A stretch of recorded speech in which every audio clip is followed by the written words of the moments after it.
Basically, Mentiswave in this whole video is like, you see, woke-tard, China was bestowed with the great honor of being allowed to trade with other people by the magnanimous United States. The glorious United States of America. Oh, thank you.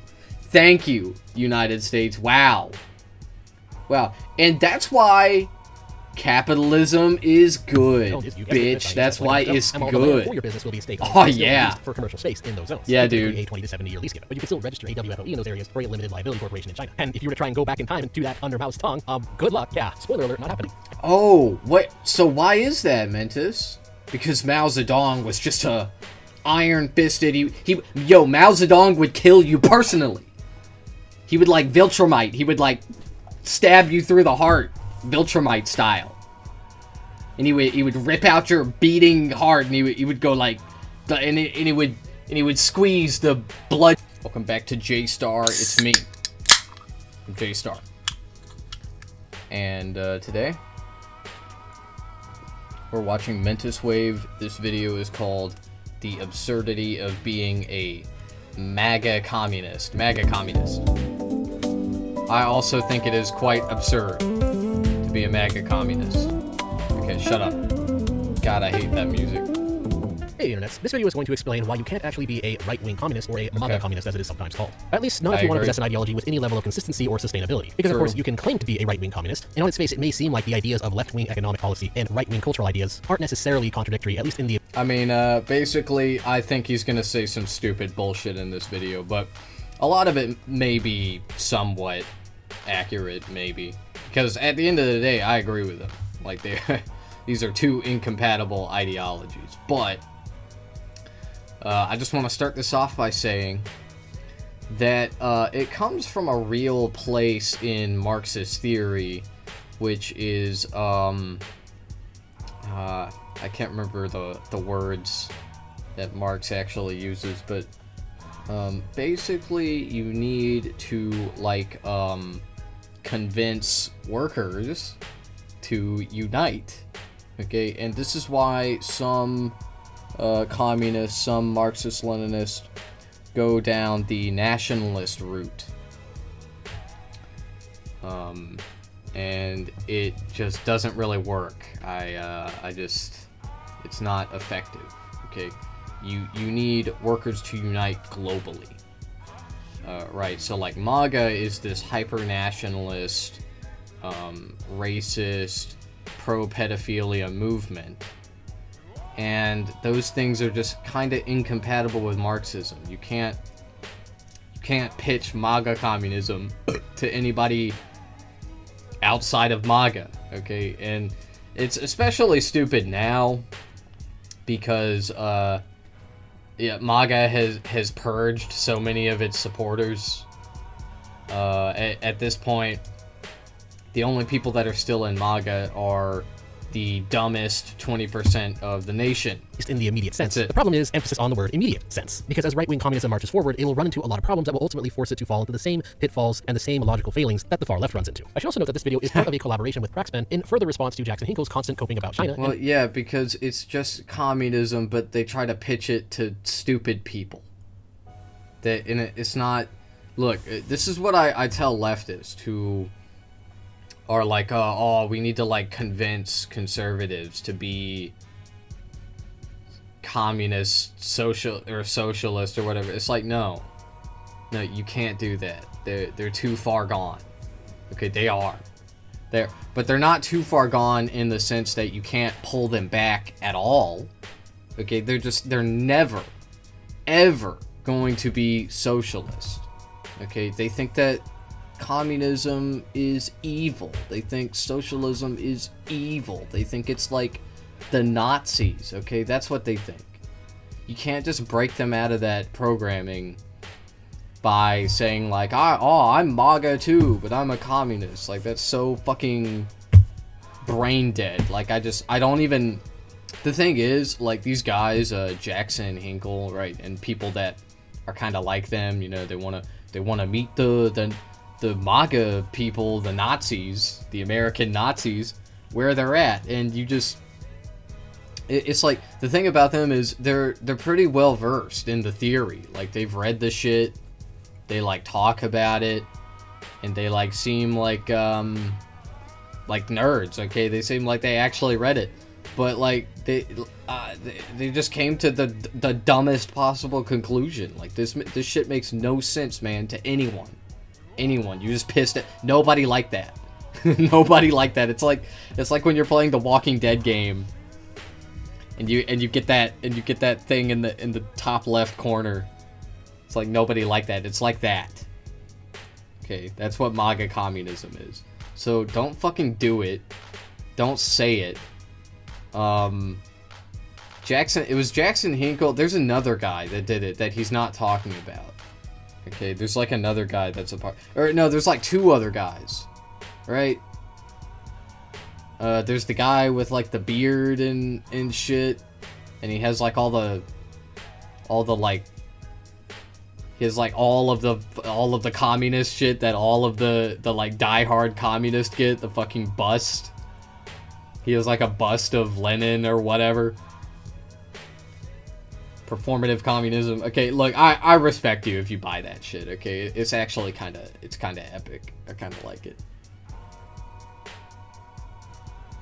Anyway, what was I talking about? I can't even remember, man. And falsely claiming that it is an example of successful communism, when it in fact is not. Which makes this video kind of an extra wild ride, because as I was making the video, which originally was just going to be about... Oh, yeah. I was gonna say, like, when it comes to, like, pulling conservatives out of the hole that they've dug themselves in. Like, the most of them, at best, are just gonna be, like, union members, okay? But that's a good thing. That's a good thing. Like, getting someone to join a union, to collaborate with their fellow workers, that's great. And I think that's feasible. I think that's realistic. You know, but you're not gonna convince them of like communist theory, right? Of like Marxism is the way. Like it's just, you know, it's whoosh.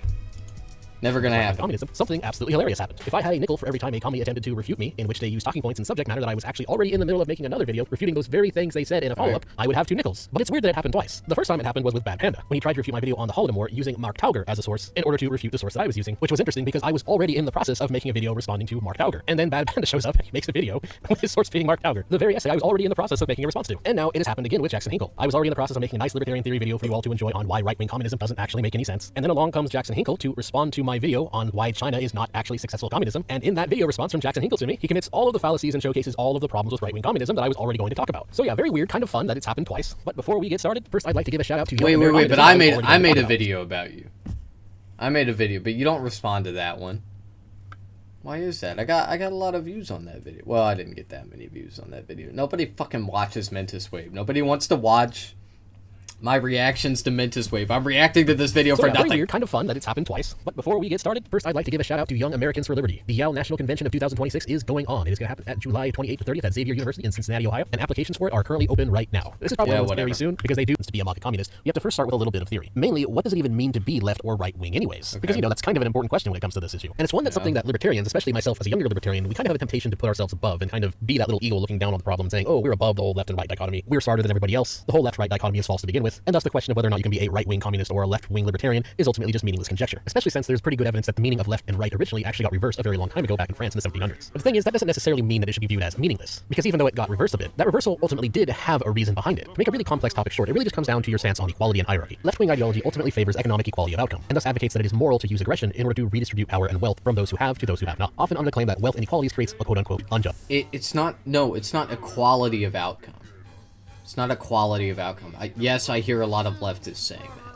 And yeah, I am being like semantic, okay, by like, and like, I'm not trying to attack leftists, okay? If you go around saying equality of outcome, I think that's fine, okay? Because at the end of the day, what we're advocating for is a more equitable distribution of materials. It's just that we want workers to be compensated So, like, the workers are not equal to everyone else. People that are doing work, that are producing goods, that are providing services, they deserve more. Obviously. And there should be a mechanism to compensate them.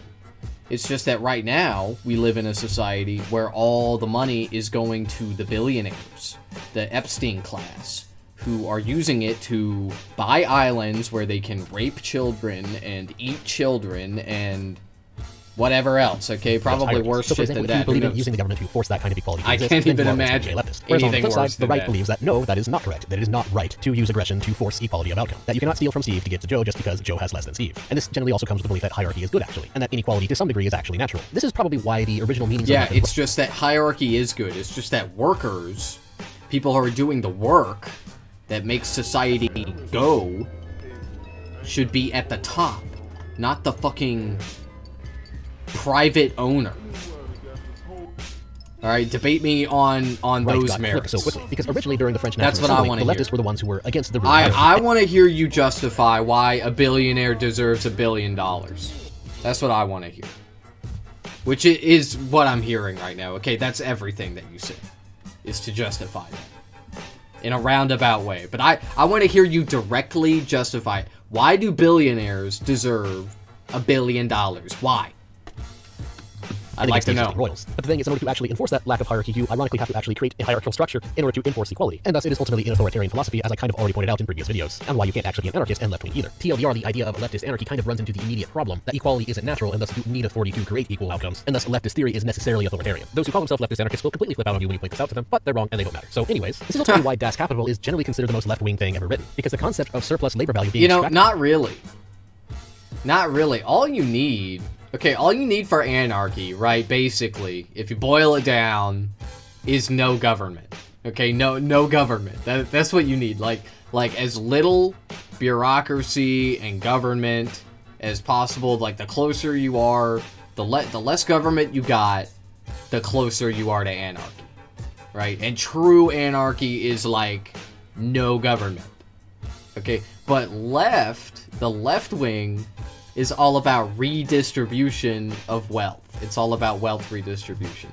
So, technically, you could imagine a non-government entity redistributing wealth, which means, anarcho-communism actually does sound like something that is real, and in fact it is. Excuse me.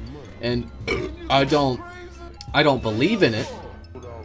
I am not a personal subscriber to anarcho-communism, but, all communists, we're all in leagues with each other, so I'm down with them. From the worker by the owner of the means of production, and having that surplus labor value being defined as a form of theft provides a moral framework for which the leftist creation of equality by force can be viewed as morally justified. This is why communists are so big on a collectivist model of society. The basic idea is that the state represents the will of the people, thus representing the collective, and thus by the state owning the means of production, the fruits of the workers' labor can thus be more fairly distributed. And the entire point, again, really just comes down to the moral claim towards equality, which is also where the very idea of say that society, again. the basic idea for which the leftist creation of equality by force can be viewed as morally justified. This is why communists are so big on a collectivist model of society. The basic idea is that the state represents the will of the people, thus representing the collective, and thus by the state owning the means of production, the fruits of the workers. No. Not the will of the people. The will of the worker. The producer. Okay, Mentis? Labor can thus be more fairly distributed. And the entire point, again, really just comes down to the moral claim towards equality. Which is also where labor the fruits of the workers' labor can thus be more fairly distributed. And the entire the fruits of the workers' labor. Okay. Well, actually, no. No, it's the mode of production that needs to be distributed to the workers. Okay, the actual, or otherwise known as the means of production. Okay, the capital mode of production is one where you have a private owner that owns the factory, and they employ workers in said factory to work for menial wages, and then they produce a commodity, and then the capitalist sells that commodity, and the difference between the revenue and their overhead, their cost of operation, that is profit. Okay, so basically what that means is the workers are producing the thing, but because the owner owns the means of production, they take all the revenue. And through contractual agreement, they pay the workers. So that is theft. Okay, that profit is theft from the workers who are doing the work, producing the goods. The capitalist didn't do anything. He didn't fucking do anything. All he did was draw up a contract, maybe. Probably paid someone else to do it. He paid someone else to build the factory. He paid someone else to build the machines in the factory. At no step in this process does your typical capitalist actually engage in any kind of labor whatsoever. Anyway, let's keep... Again, it really just comes down to the moral claim towards equality, which is also where the very idea of being a right-wing communist immediately runs into an issue, because being right-wing doesn't necessarily care about creating equality or stopping the existence of hierarchy. Why even intervene in the economy to put a stop to the mentioned extraction of surplus labor value in the first place?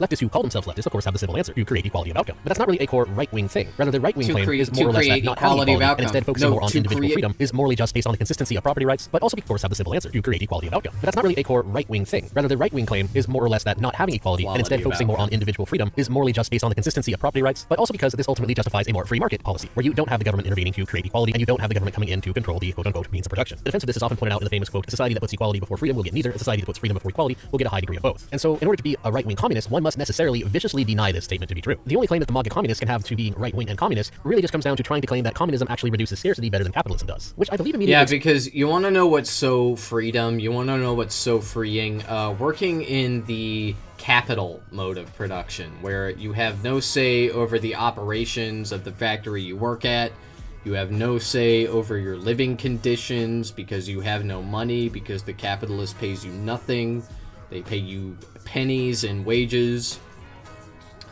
You have to work 80 hours a week to, like, pay your bill, barely get by, like that. Yeah, that sounds so awesome.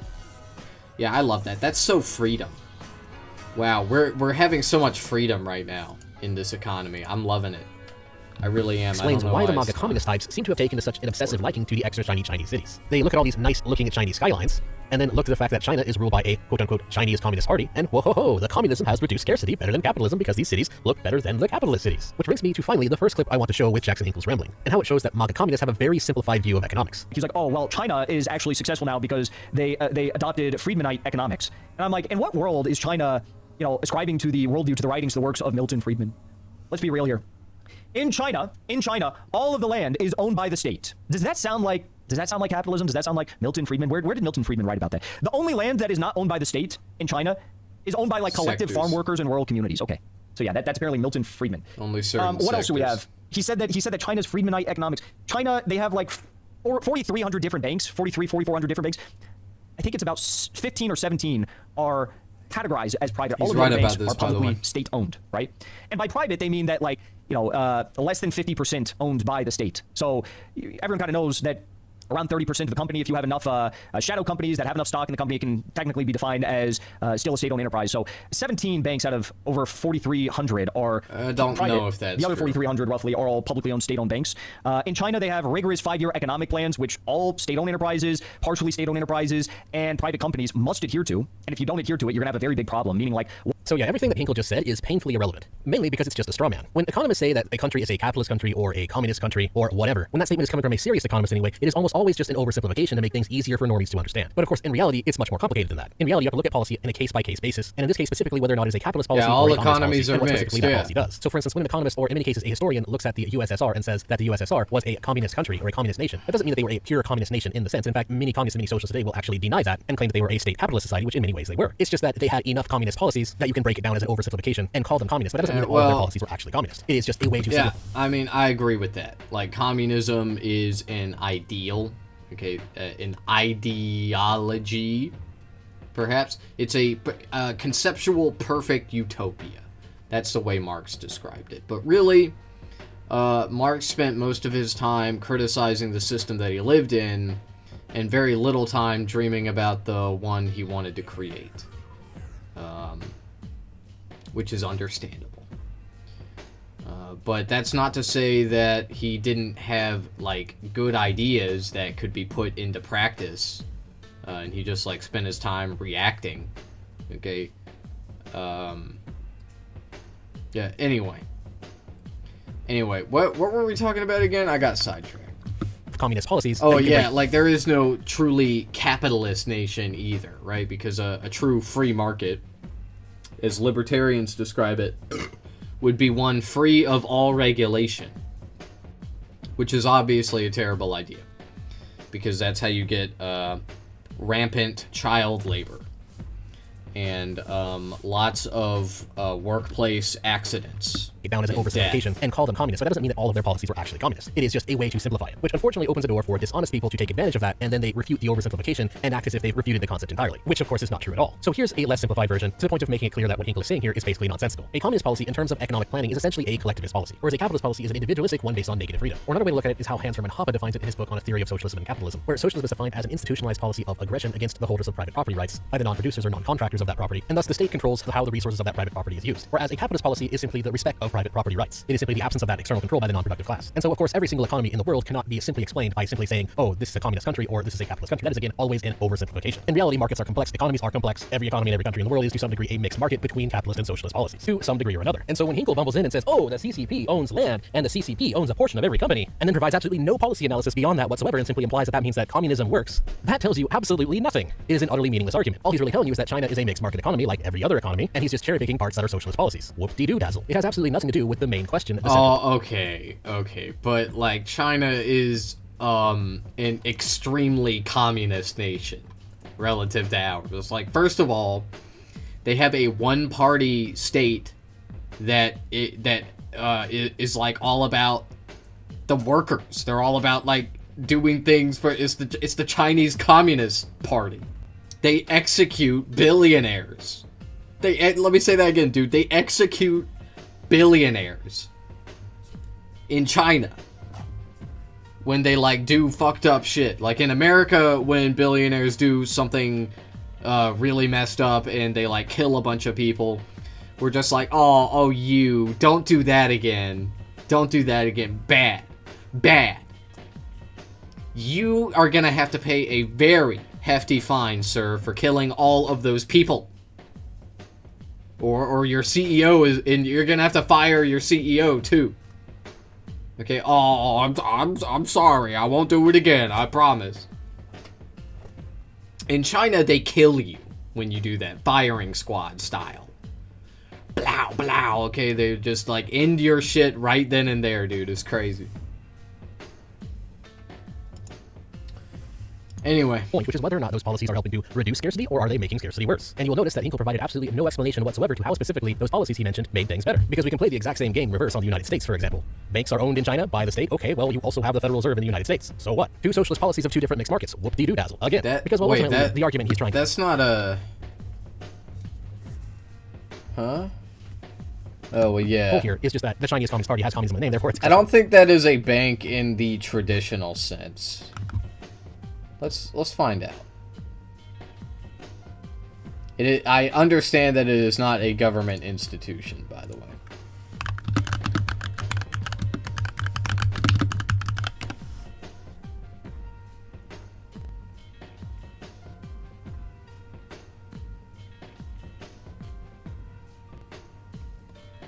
I mean, it doesn't really matter. Communism. He's just padding it with random cherry-picked examples to make it seem like that's not his argument, but that ultimately is his argument. Nobody's actually arguing that China is a Friedmanite country. The argument is that it's specifically Friedmanite policies, or a movement towards free market policies, that are what helps China come out of poverty, which is an argument that Jackson Hinkle does not touch in his entire 50-minute response to me. No, seriously, I actually kind of wish I was joking here. Yeah, wait, why is that? A couple times. Wait, why did that happen? Wait, why did China start doing that?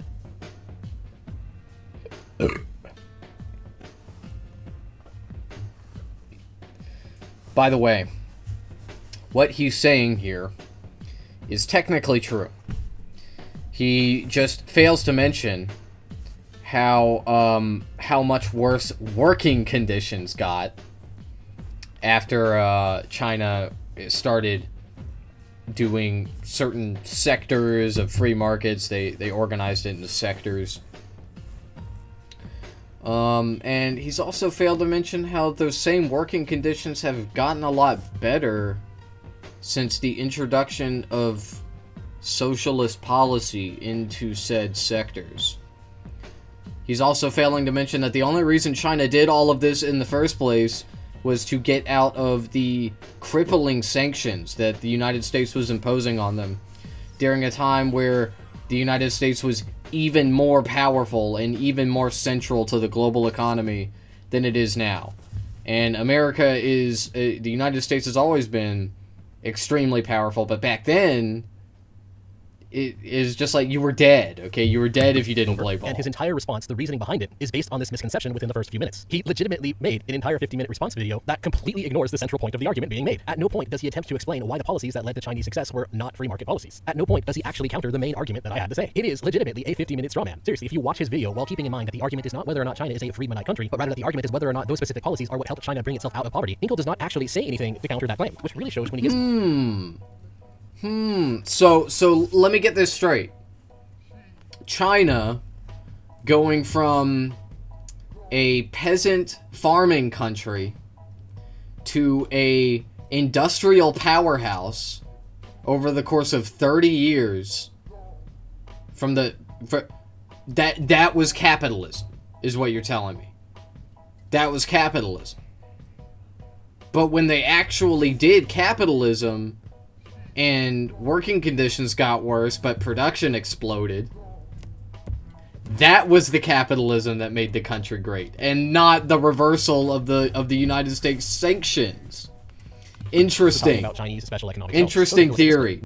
So he says that, so his whole argument in this video is that China's economic success is as a result of special economic zones, which is ludicrous on its face if you just look at how much of the annual GDP is generated by... I mean, it's not ludicrous. It's not. Okay, like, but I'm a commie woke tard. Evil, communist, terrorist woke tard. And I'll admit, the special economic zones were huge for China. But they were huge for two reasons. Number one, they had a massive population that was ripe for exploitation by the capitalist, which owned these properties in these special economic zones. Okay, and two, it allowed them to trade with the rest of the world because the US lifted some of their sanctions. Wow. Wow, crazy. It's ludicrous on its face when you look at that graph that we were looking at earlier, for example, and the Heritage Foundation even admits that in a period of 1990 to 2003, it was found that only around 7% of all listed firms in China could truly be considered private. These companies are allowed to have access to private revenue, but their control rights are strongly within the hands of the state and should therefore be considered state firms. And they explain how by looking at specific companies and specific collaborative, joint cooperation agreements between state-owned enterprises and, in some cases, private companies and some cases, foreign-owned companies. So his whole argument is that these special economic zones somehow are the result of China's economic success, and therefore that means that like capitalism wins. No, actually, that's not the whole argument. Rather, that is an oversimplification. It's not so much just that it's special economic zones, but rather that it's more specifically that it was free market policies that helped China. Dude, he sounds so scared in this video. Holy shit.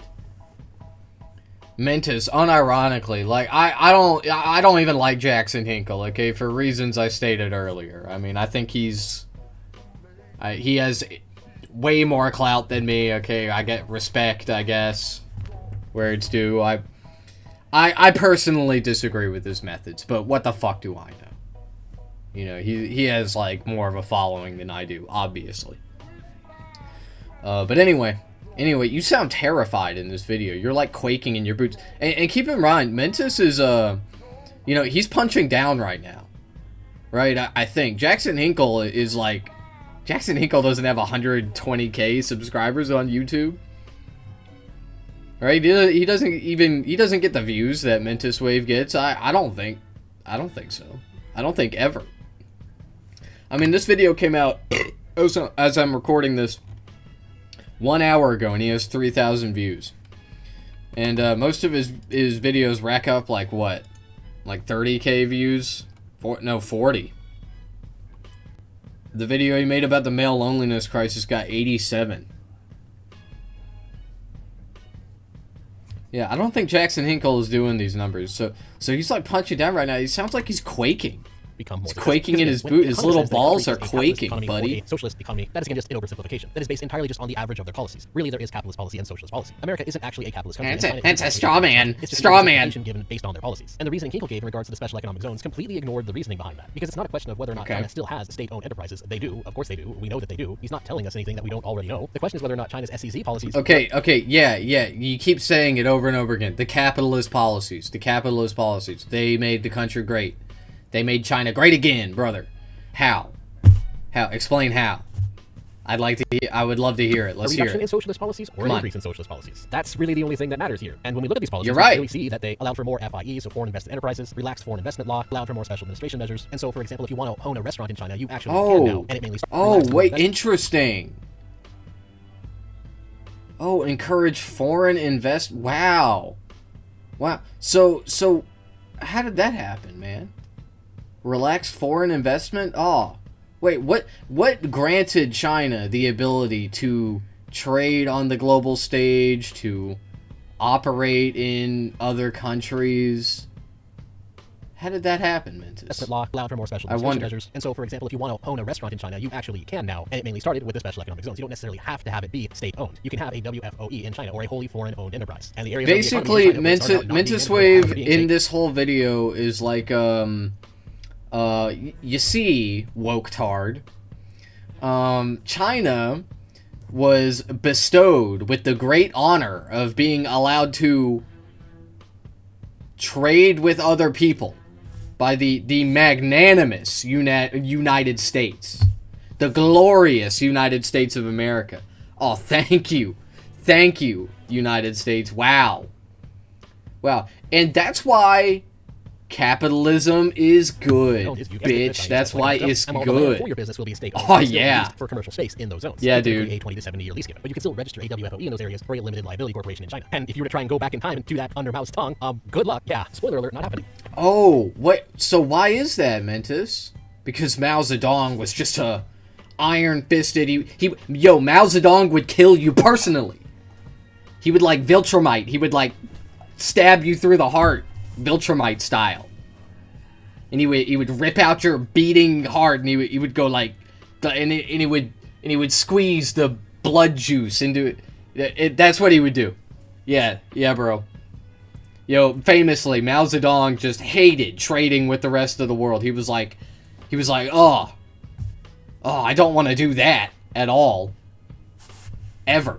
And of course, under the special economic zones, incredible, are also more privatized, and you can have more foreign investments. The basic TLDR is that they adopted more capitalist policies. Again, absolutely nobody is arguing that China has become a capitalist country, and when you hear that, it is again just an oversimplification based on the average. What you have to do in order to figure this out is just look at the SEZ policies and ask yourself, okay, could you do these things during the reign of Mao before these policies were enacted? And like I said, no, of course you could not. For example, one of the things that Hinkle brings up is McDonald's. He proudly brings up McDonald's and how it's still partially state-owned, 52% or whatever. And he tries to say, oh, that means it's successful socialism. But he's completely ignoring the point of the argument. It's not whether or not China still has socialist policies. They obviously still do. No serious economist is denying that, unless they are, of course, an economicist. Rather, the point, the entire argument that Hinkle is basically just dancing around is whether or not they could do that, whether or not there was less socialist policies after the special economic zones came to be. Were those capitalist policies or were they socialist policies? And the answer becomes obvious by looking at any of his examples, but again, we'll just look at McDonald's. How did McDonald's come to China? Oh, it came in 1990 in Shenzhen, specifically as a result of the special economic zones policies. Because before then, under Mao Zedong, you couldn't have this private-public state partnership. It would have to be entirely by the state. They wouldn't have, Mao didn't allow any kind of private enterprise or any kind of capitalist policy or Western influence, as they would call it, at all. And so any kind of foreign direct investment systems just didn't really exist. And so then that just brings up the question, is moving from a policy that is entirely a centrally planned economy with state monopoly over everything, with private ownership of business essentially outlawed, and no system to remit profits abroad, to a system where you have a partnership with the state but still have some ownership of your company and have to share some of your profits with the state, is that an increase of capitalist policies or is that an increase of socialist policies? Well, obviously that is an increase of capitalist policies. That is an obvious reduction of socialism. Just because it's not completely 100% a reduction in socialism does not mean that it wasn't a reduction in socialism, and does not mean that that means that China is successful communism. And Hinkle's just totally ignoring that. Again, he does not address the central point of the argument at all during his entire 50-minute rant. Rather, what's going on here is that Hinkle seems to think that if he just mentions enough aspects of the Chinese economy that has state involvement and how it works, then China becomes a communist country, and the fact that the SEZ policies worked by reducing socialist policies in those areas, that fact just magically goes away or something. Which means that his argument is effectively just a bizarre retrocausal compositional fallacy, where if he just cherry picks enough while deliberately ignoring the time when those policies he's cherry picking were implemented, then that makes China successful communism. And no, that's just objectively false reasoning. You don't get to ignore the fact that China adopted some free market policies. What else happened during that time, Mentis?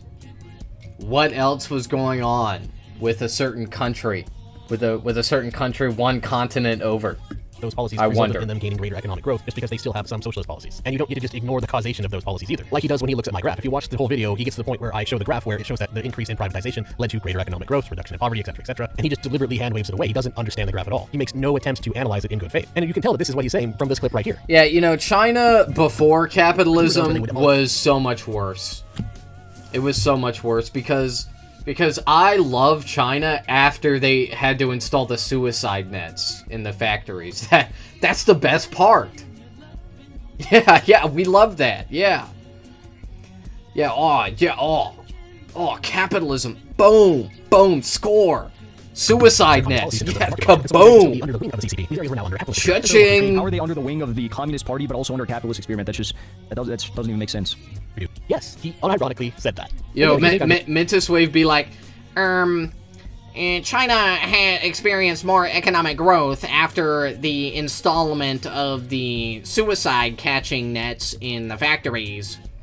Taking him out of context here, feel free to watch the whole video. But yeah, that is essentially his argument. He's genuinely ignoring the fact that mixed markets exist, and the fact that pretty much every country is a mixed market. But more importantly, back on topic here, why did they do this? Why am I responding to Hinkle's attempt to refute my claim that China is not successful communism in a video that is essentially meant to debunk the idea of market communism? Well, because this beautifully showcases how to be a quote-unquote right-wing communist, again, requires vicious denial of reality. The evidence is overwhelming that when you adopt capitalist policies into your market, that those policies produce scarcity. This has been proven over and over and over and over and over and over again. I will link several of these studies in the description below. It's one of those things that economists don't even really debate, even economists who are somewhat left-leaning, with the exception of outright Marxists. It's just one of those facts that has been empirically proven to outright which Marxists. is very telling because there is a massive incentive for authoritarians normal to people, corrupt politicians who want to get sane their people people, the economy would love to disprove the notion that their aggressive interference overall causes things to become worse. And these are some very powerful people in very privileged positions, and yet they have continuously failed to disprove this. And that is a big problem for someone to be a quote-unquote right-wing communist, because the leftists, at least, again, have the moralistic angle of, oh, we're doing this for the sake of equality and fairness and utopia and prancing unicorns and la la la la la. And while of course there's many arguments against that being wrong, it is at least a philosophical argument. But to be a right-wing communist, you have to argue it entirely based on consequentialism. But consequentially, it doesn't work.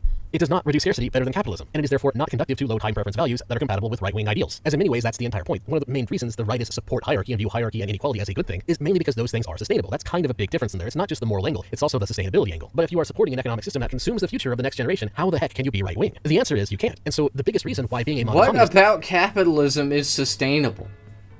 It's literally unfettered growth for the sake of unfettered growth.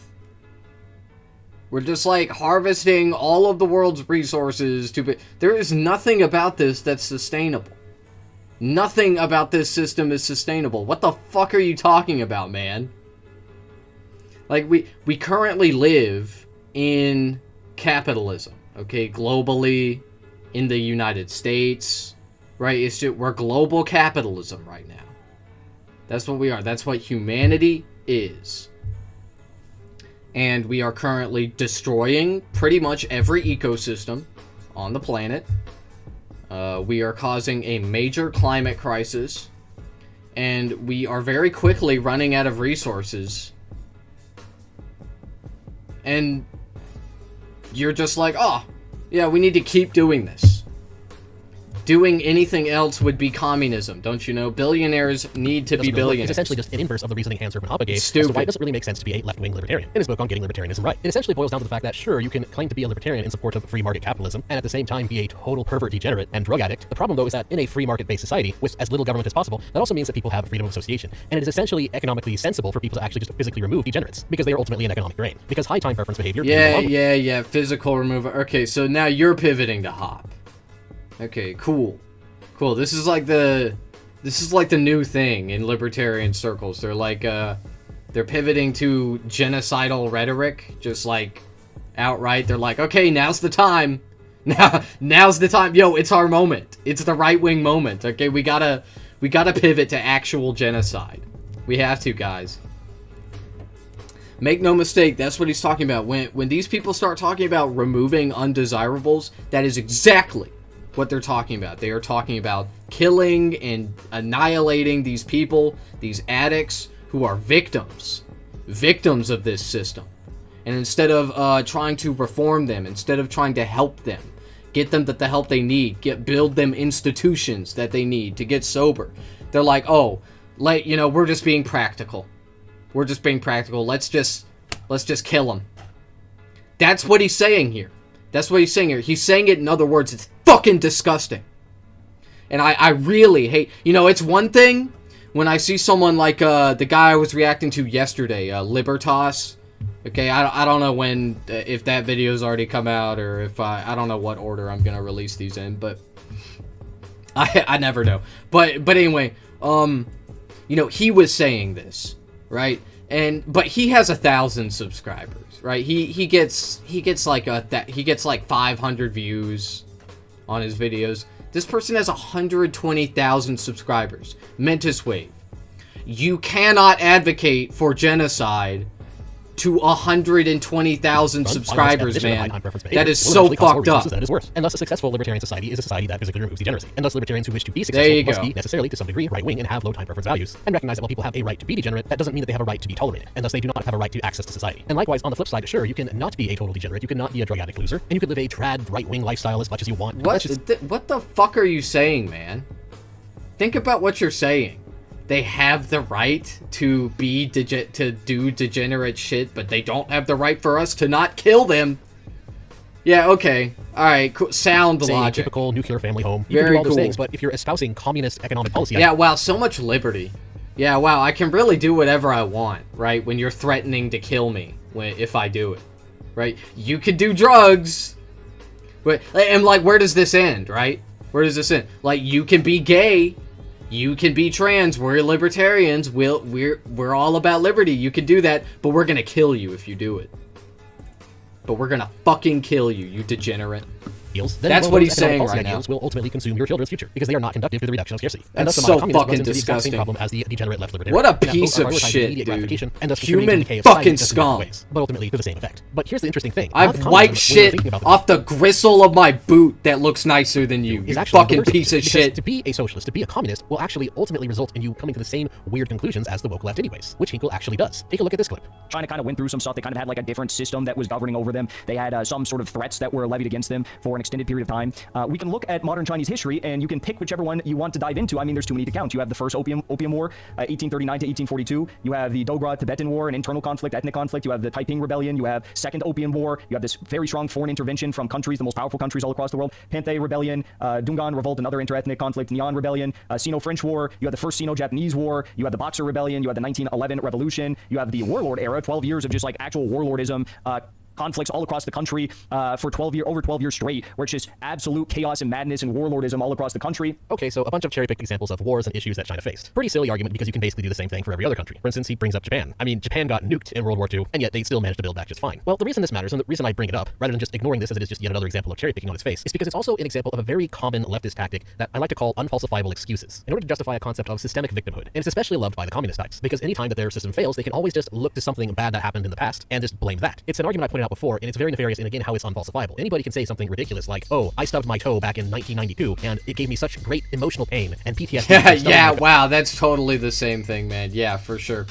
Yeah, what Mentis is saying here is, basically, history does not matter.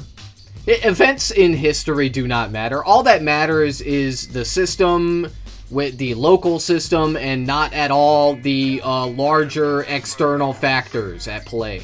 Right, like the Chinese system failed, and the USSR failed, and it doesn't matter that the United States was fucking hacking them in the knees with an axe. Okay, hacking their knees, right?